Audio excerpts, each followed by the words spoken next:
is going on, guys? Happy Saturday to all of you. What is going on? And also, happy Halloween. I'm not really dressed for anything too fancy this year.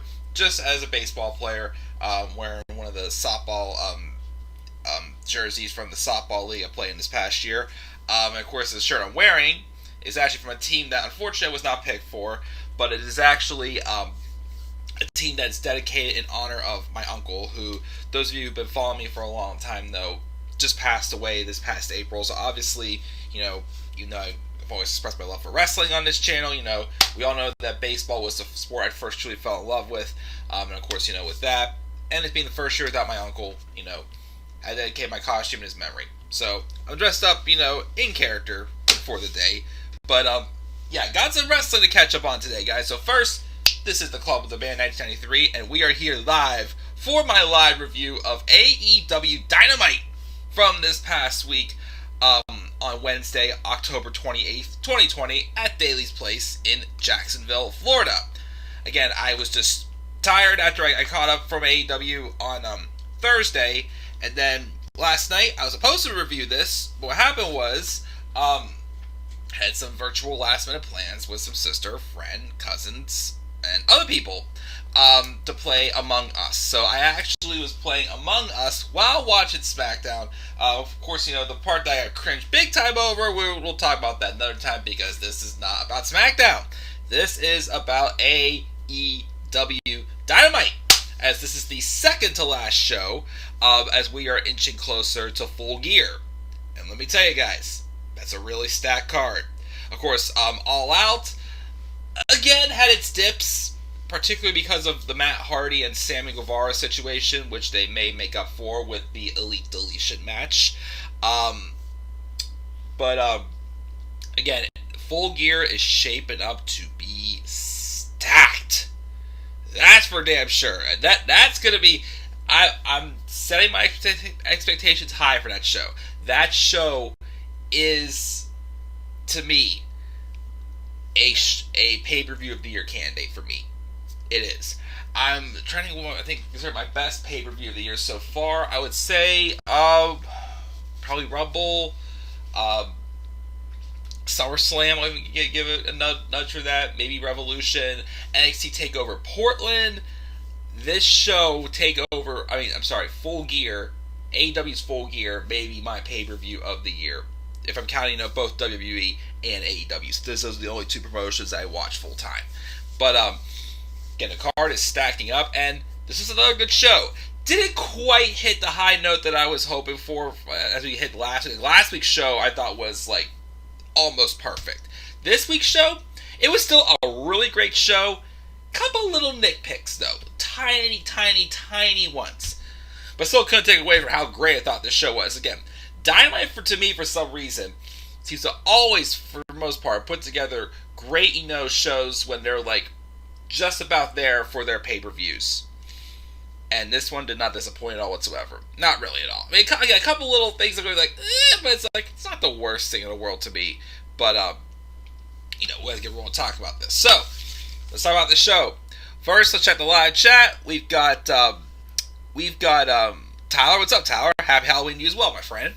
Kurt Angle should have stayed as the general manager of Raw. Yeah, maybe, I don't know. I'm sorry, as much as I love Kurt, and again, I had the pleasure of meeting him almost 3 years ago now at the World Wheels Convention in Pittsburgh. I'm sorry, but in the ring, he just looked dead in the ring. But as a corporate role, maybe. I still think they need to bring back general managers for Raw and SmackDown. May also help with, make it with the shows as well by actually having some actual corporate people, not just the same person running both shows. Adam Pearce. Do you think that we'll ever see Kurt Angle in AEW? Could you think you'll ever see Kurt Angle in AEW? I'm just not. I don't think Kurt Angle's good to be in the ring anymore. Again, just my opinion. So probably not. He's dressing up as Batman. Nice. Or Brock Lesnar. Oh, geez. Thanks, man. AEW will have a DVD on their website. Nice. Dave screwed Matt Hardy out of AEW because he's always getting injured. Who's Dave? I don't know. But yeah, so like last Saturday, I'm kind of on limited time a little bit, not as bad as I was before, but I'm going to kind of just fly through this review. But again, it was still a great show and a lot of good things to talk about for sure. So the show opened up with MJF instructing Wardlow that if he wins a tournament and beats a champion, MJF will actually be champion because per his contract with Wardlow, he owns everything he owns. So of course Wardlow but smiles through it. Of course, again, you're waiting for the other thing again. Just remember again, at some point we're gonna see Wardlow beat the shit out of MJF. But again, when that happens, it'll be cool. Whatever.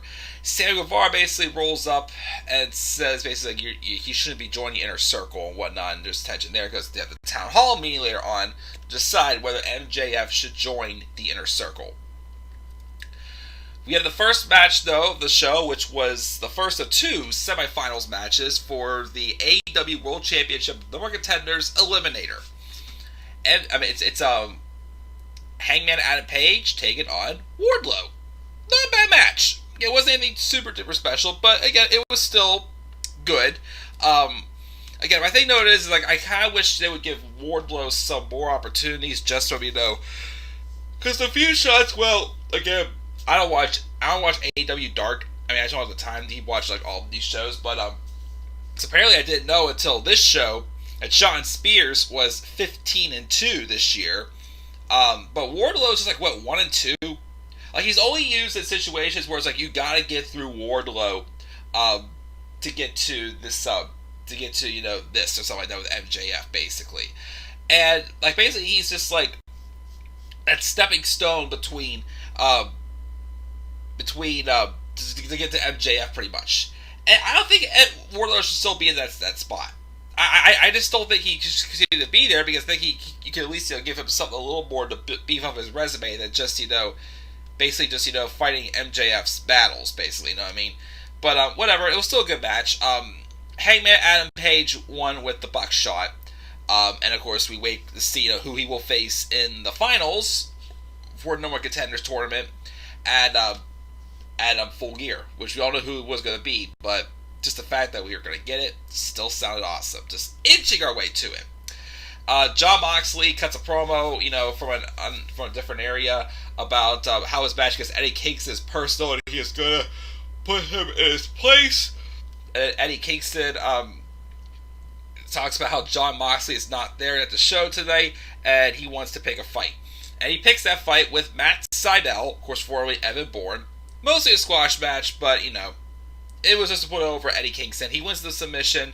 And he also puts Sydal afterwards in Moxley's Bulldog submission, basically to send a message for their I Quit match at Full Gear, which could be good. Although, I didn't think of it. Some people are saying that with this being an I Quit match and AEW, don't forget, again, this is AEW, not WWE. Could we maybe be in for something similar to what we got last year with Moxley and Omega? Well, this time, except it counts. The Lights Out match didn't count towards their record last year. It was unsanctioned. But, yeah, it's possible that I Quit match could get a little crazy, which is why they're probably main eventing it with that match. But, we'll see. Again, Eddie Kingston, again, like I said, it's still kind of new to me. He's growing on me, but I do see the talent in him for sure. His microphone skills are definitely off the charts.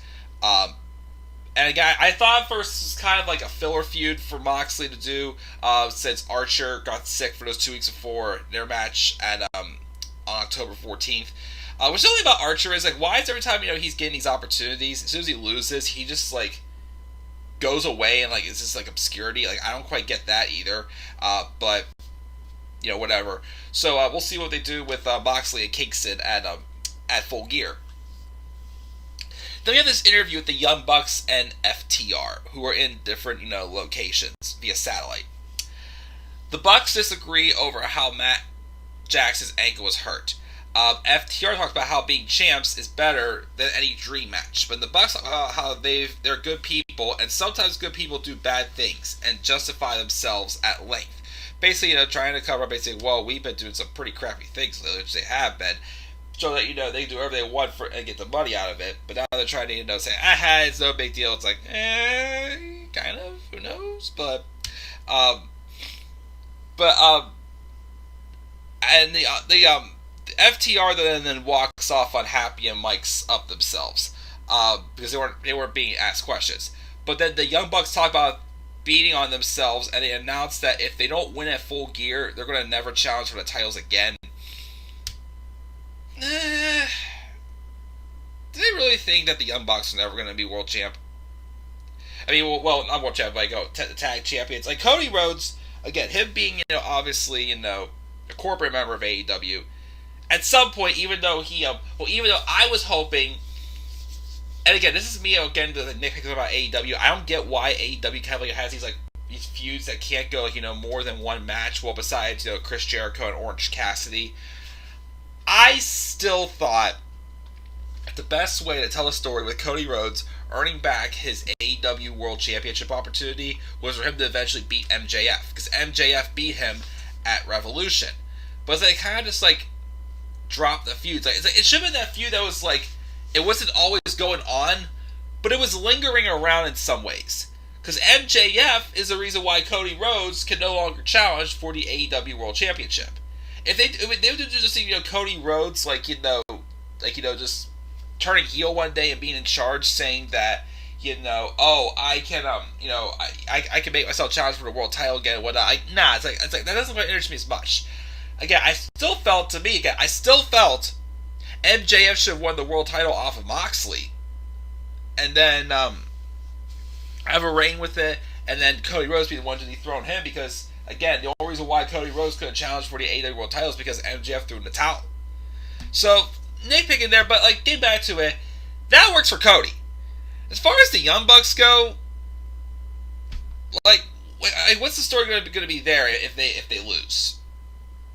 Am I still saying a match? Yes, but what's going to be in store for them if they lose? Them saying they can't challenge for the World Tag Titles, I just don't see it working for them. I don't see how it fits with this storyline, or how it could potentially work if they go with something. Just a nitpick though, but the match itself, again, still a dream match. I cannot wait for that match. Again, if Moxley and Kingston weren't main eventing the show in the I Quit match, I think I would have rather have seen the tag title match main event, because that is a long and coming dream match with FTR and the Young Bucks. If Miro's saying you can take that brass ring and shove it up your ass was quite a statement, this match is going to be another statement to WWE as to how they really screwed the Revival, well, now FTR, when they were in the Young Bucks. So we got that. Continuing on, though, Tony Schiavone and Dasha Gonzalez host a town hall meeting between Chris Jericho and MJF. Y2J is joined by the rest of the Inner Circle, and apparently Jake Hager is busy for another MMA fight, which is why he wasn't there. Luchasaurus, though, asks the first question first about adaptation, evolution. MJF has a chart to explain that the Inner Circle will earn a lot more money with him than not. Dr. Britt Baker questions about losing titles, to which MJF says the Inner Circle is going to win more titles with him than not. And then Pretty Peter Avalon just comes out of nowhere and just I just want to join your circle. And I'm like, ha ha ha, no, you're not going to join it. But then here comes Eric Bischoff, who has a long question. He calls Jericho a prima donna, and how Jericho won't stop trying to fire back. So Tony Schiavone tells him to shut up. MJF complains, tries to avoid answering a question about stabbing Inner Circle in the back, because, it's true. Wouldn't MJF do that? But of course, when Jericho pressures him, he's like, well, would you? Would you turn on the Inner Circle? Would you stab the Inner Circle in the back? You know what happens when you stab the Inner Circle in the back? Huh? Which, of course, yeah, I know. But MJF turns around and says week after week, he's made it clear that he checks every box. And what does he have to do? Jericho says, well, you may have checked all the boxes, but You haven't beaten me. But he's going to give him a chance to do that at Full Gear. And if you win, you can join the Inner Circle. Which at first I'm like, nah, not yet, not yet, not yet. Again, I loved Robbie's idea of having MJF join the Inner Circle and keep that match off for another pay-per-view or two. But it could make it a very unpredictable twist as to what could happen, because MJF reminds him, he says that he accepts, he'll do whatever it takes to win. Anything. He'll do anything to join the Inner Circle. So, knowing MJF, what could that be? Could he quite possibly, try to overtake the Inner Circle? Again, what is it? MJF is that heel again. That we can when he can back up his stuff on the microphone. When he says he'll do anything he can to win, to get in the Inner Circle, he will. So that being said, it's kind of a little bit of a different dynamic. So, with that, I actually am okay, let's go. I mean, honestly, again, another choice for a main event. This match, again, there are so many matches on this Full Gear card that can main event this show. And this is one of them as well, I think. So, I'm okay, let's go. I'm intrigued to see what MJF does to win, to prove that he wants to join the Inner Circle. He'll do anything he can to join the Inner Circle. So, I'm excited about that. We didn't have, of course, the other thing with Will Hobbs from Dark last year night, and Team Taz still trying to recruit him. Cody Rhodes took on Orange Cassidy in a TNT Championship Lumberjack match. I thought this was a good match. I didn't think it was quite as good as the match they had that went to a draw 2 weeks ago, but it was still good. Of course, Darby Allin watching from up above again, because he's going to be facing the winner of Full Gear. Cody Rhodes wins thanks to a distraction from John Silver, which is going to give Orange Cassidy a match with John Silver at Full Gear. Okay, and Cody Rhodes is going to take on Darby Allin for the TNT Championship. Honestly, again, I think it's going to be a good match. My thing is, though, again, is I've seen this match how many times already. And since it's for a championship, I think Darby should win it. I think it's finally time we put the title on Darby. So, I was hoping they were going to do a triple threat match with Cody Rhodes, Orange Cassidy, and Darby Allin after they went to a draw. But, again, like I say, now that it's just going to be Cody and Darby, I kind of want to see Darby to win. Because, again, Darby, it's Darby's turn to finally capitalize on something, I still think. And, again, we've seen him and Cody wrestle how many times, and Darby's never beaten Cody. So, that's why I'm kind of hoping for that match. We continue to beat down. We have a brawl with Kip Sabian and Miro attacking best friends with Halloween candy and whatnot. They're going to have a tag match. Miro and Trent are going to have a tag match next week. A one-on-one match. Could lead to a tag match at Full Gear, maybe. Not sure. Fine.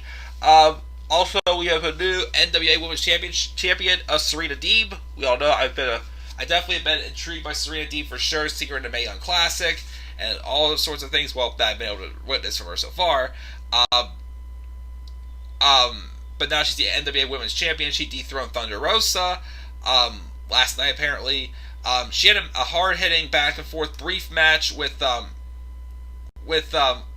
Hirsch, and she won with a Boston Crab to retain. And I'm thinking, okay, maybe we can do Serena Deeb versus Hikaru Shida. No, Hikaru Shida has a interview backstage. She issues a challenge to Nyla Rose. And I'm like, okay, I don't know. Why could we get something different?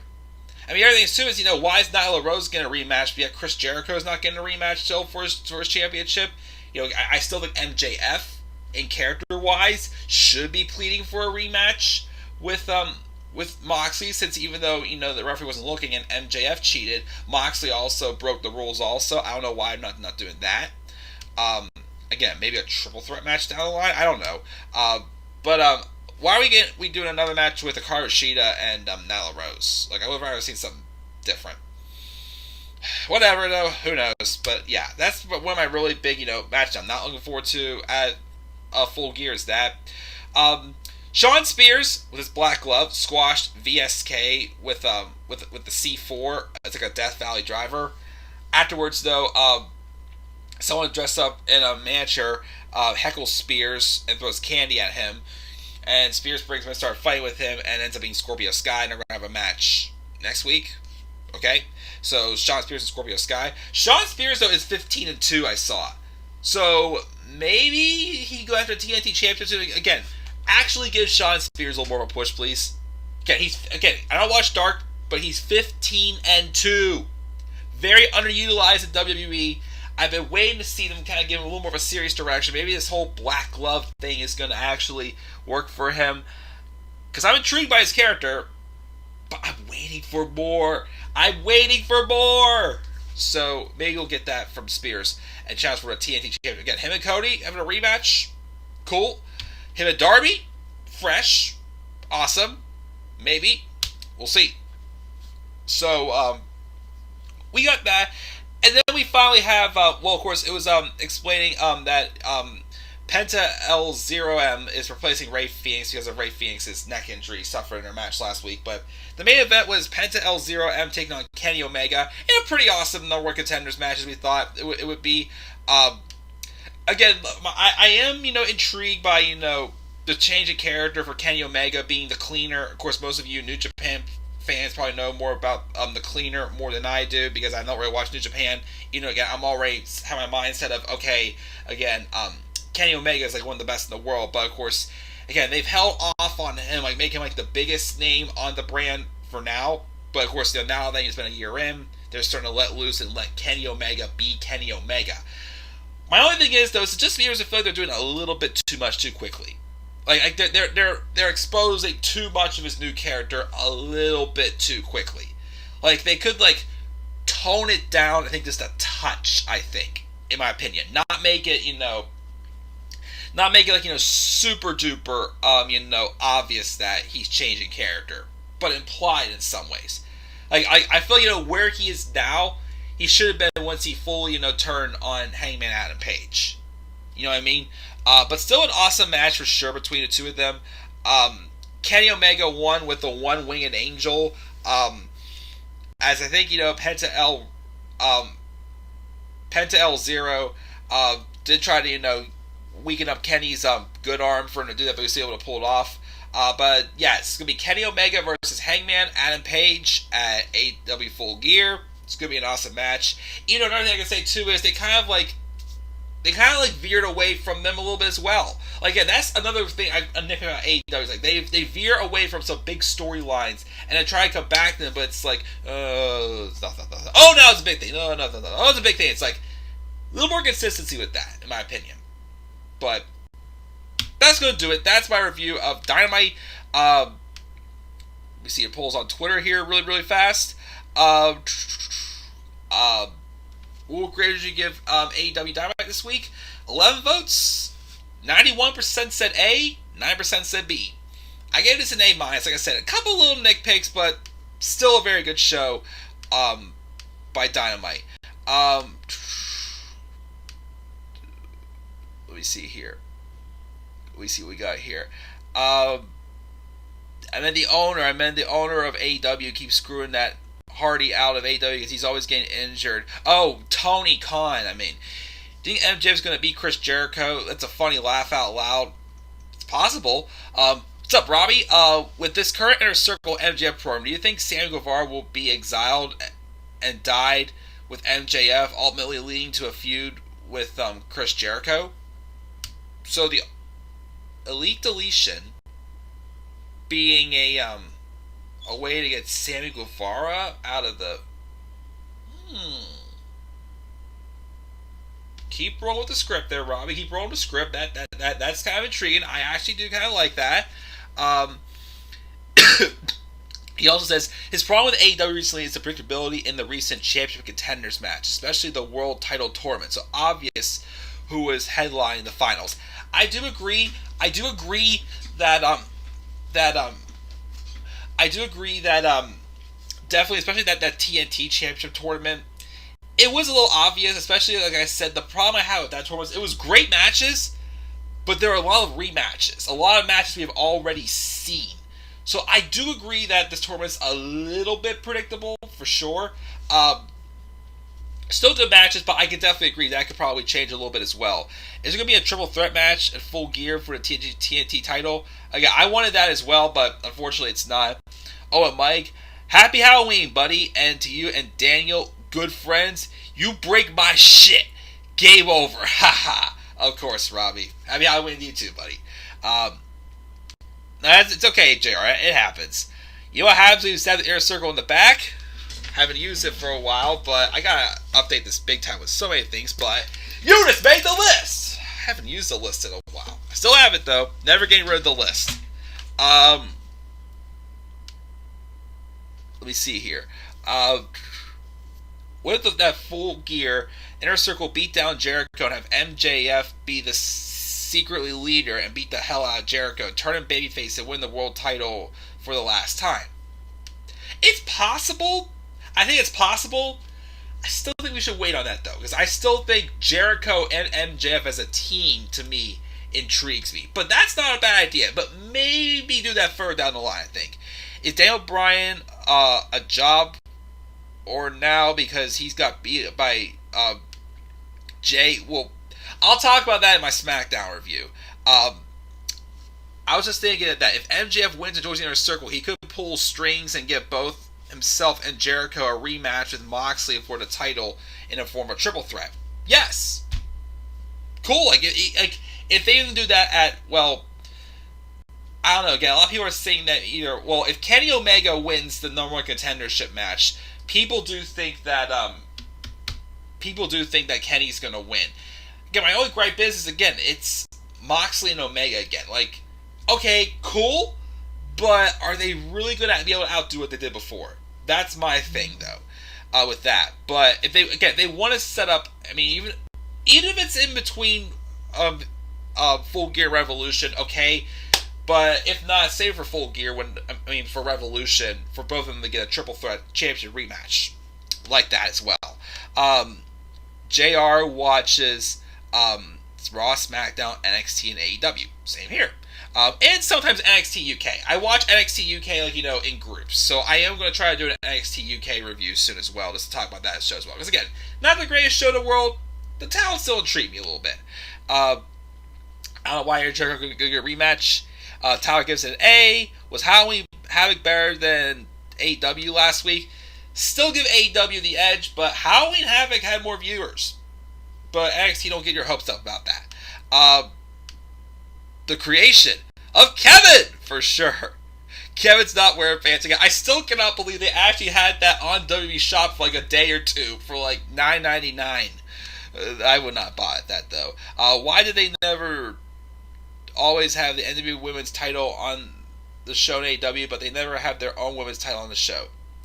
It's kind of true, but again, it's not as bad as it was when it was with Rio. I mean, I was fine with Rio. Well, wherever the heck she's gone to now. But like I said, yeah, I do agree. Rio wasn't around too much, but yeah, you want to be careful. You don't want to make your NWA Women's title look a little more relevant than your own championship. Sometimes I watch Impact Wrestling too. Nice. But that's going to do it, guys. I actually got to get going because I think my mom just got home with some pizza from Nico's Pizza, so I'm kind of craving pizza. I'm going to go eat that now. But yeah, guys, that's going to do it for my live review of AEW Dynamite. Gave the show an A-. I'll be back up here later on today to do my review of SmackDown. Oh, yes, and I will talk about that name change maybe in a separate video. I got a little rant about that, of course, so I may do that in a separate video. I haven't done one of those random topic videos for a while, so maybe I'll do that later on as well. The name JR just mentioned in the live chat. But yeah, I'm going to check out here now, guys. Go eat some pizza. So again, A- for AEW Dynamite. What are your thoughts on AEW Dynamite? Leave thoughts down in the comment section below. Slap a like on the video. Subscribe or comment on my channel. And follow me on Twitter at DemandAirborne93. And until then, guys, I'll see you later for my SmackDown review. Have a turn alert coming your way as well. And again, trying to catch up with NXT UK. Also doing an NXT UK big group review. Again, those are going to be very occasional, whatnot, and a special topic video about a name change. So that's going to do it, guys. I'm checking out. Have a great rest of your Saturday for now, and also happy Halloween as well. Peace out, everybody.